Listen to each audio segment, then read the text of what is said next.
So ಇದು ನನಗೆ ಪ್ರೀತಮ್ ಅವರು ನನಗೆ ಕೊಟ್ಟಂತ ಮೊದಲನೇ ಗಿಫ್ಟು ಈ ಬ್ರಾಸಿಂದು. ಸೊ ನಾವು ಇದೆ.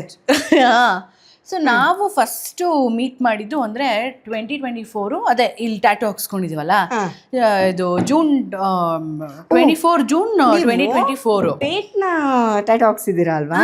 ಇದು ಸಿ ನೋಡಿ.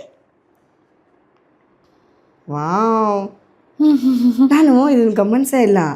ನಾನು ಬಿಡು ಏನೋ ಟ್ಯಾಟೂ ಹಾಕ್ಸ್ಕೋತಾರೆ ಅಂತ ಅನ್ಕೊಂಡಿದ್ದೆ. ಇಲ್ಲ, ಇದರಲ್ಲಿ ಏನಿದೆ, ಇದು ಪ್ರೇಮ ಅಂತ ಏನಕ್ಕೆ ಹಾಕ್ಸಿದೀವಿ ಅಂತಂದ್ರೆ, ಸೊ ಈ ಮದ್ವೆ ಟೈಮಲ್ಲೆಲ್ಲ ಈ ಹ್ಯಾಶ್ ಟ್ಯಾಗ್ ತರ ಮಾಡ್ತಾರಲ್ಲ, ಇಬ್ಬರದು ಇವಾಗ ಹುಡ್ಗ ಹುಡ್ಗಿದು ಅಬ್ರಿವೇಶನ್ ತರ ಮಾಡ್ಬಿಟ್ಟು ಅದನ್ನ ಹ್ಯಾಶ್ ಟ್ಯಾಗ್ ತರ ಆಗ್ತಲ್ಲ. ಹಿಂಗೆ ನಮ್ಮ ಮದ್ವೆಗೆ ನಾವೇನ್ ಹ್ಯಾಶ್ ಟ್ಯಾಗ್ ಆಗೋದು ಅಂತ ಯೋಚನೆ ಮಾಡ್ತಿರ್ಬೇಕಾದ್ರೆ ಇದು ಅದೇ ಪ್ರೀತಮ್ ಅವರು ಇದು ಮಾಡಿರೋದು.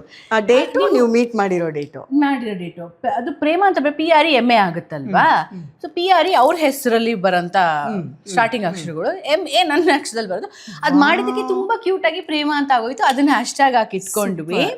ಅಂಡ್ ಇದು ನಾವು ವಿಯೆಟ್ನಾಮ್ಗೆ ಹನಿಮೂನ್ಗೆ ಹೋದಾಗ ಇದು ನಾವಿಬ್ರು ಫಸ್ಟ್ ಮೀಟ್ ಮಾಡಿದ್ದು 24/6/2024 ನನ್ನ ಬರ್ಡೇ ದಿವಸ ಮೀಟ್ ಮಾಡಿದ್ದು. ಒಂದು 3 ತಿಂಗಳಿಗೆ ಮದುವೆ ಆಗೋಯ್ತು ಅಂತ ಇಟ್ಕೊಳ್ಳಿ. ಸೊ ನವೆಂಬರಲ್ಲೆಲ್ಲ. ಸೊ ಅವಾಗ ನನಗೆ ಇದನ್ನ ಪ್ರೀತಮ್ ಅವರು ಗಿಫ್ಟ್ ಆಗಿ ಕೊಟ್ಟಿದ್ದು. ಸೊ ಇದನ್ನು ಕಳಶ ತರದ್ದು. ಯಾವಾಗ್ಲೂ ಕಳಶ ಬಂದು ನಮ್ಮ ಹಿಂದೂ ಇದರಲ್ಲಿ ಪ್ರಾಸ್ಪೆರಿಟಿ ಸಂಕೇತ ಅಲ್ವಾ, ಅದಕ್ಕೆ ಅಂತ.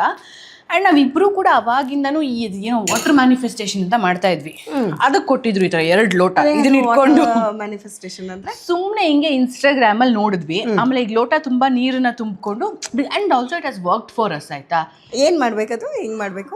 ಲೋಟ ಈ ತರ ಒಂದು ಟಾಲ್ ಗ್ಲಾಸ್ ತಗೊಂಡು ಇದರಲ್ಲಿ ನೀರು ತುಂಬಿಸ್ಕೊಂಡು ನಾವಿಬ್ರು ಏನ್ ಮಾಡ್ತೀವಿ ಎವ್ರಿ ಡೇ ನೈಟ್.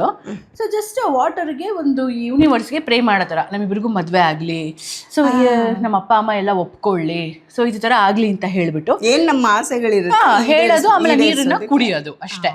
ಸೊ ಅದು ಎಲ್ಲರಿಗೂ ವರ್ಕ್ ಆಗುತ್ತೋ ಇಲ್ವೋ ಏನೋ ಗೊತ್ತಿಲ್ಲ, ಬಟ್ ನಮ್ಮಿಬ್ಬರಿಗೂ ಅಂತೂ ವರ್ಕ್ ಆಯ್ತು. ಅದಕ್ಕೆ ಇವಾಗ್ಲೂ ಕಂಟಿನ್ಯೂ ಮಾಡ್ತಾ ಇದೀವಿ. ನಿಮ್ದೇನೇ ಆಸೆಗಳಿದ್ರೆ ಅಥವಾ ನಿರೀಕ್ಷೆಗಳಿದ್ರೆ ಅದನ್ನೆಲ್ಲ ಅದಕ್ಕೆ ಹೇಳ್ಬಿಟ್ಟು ಅದನ್ನ ಕುಡಿಯೋದು. ಸೊ ಅದನ್ನ ನೋಡೋಣ, ನಾನು ಮಾಡ್ತೀನಿ.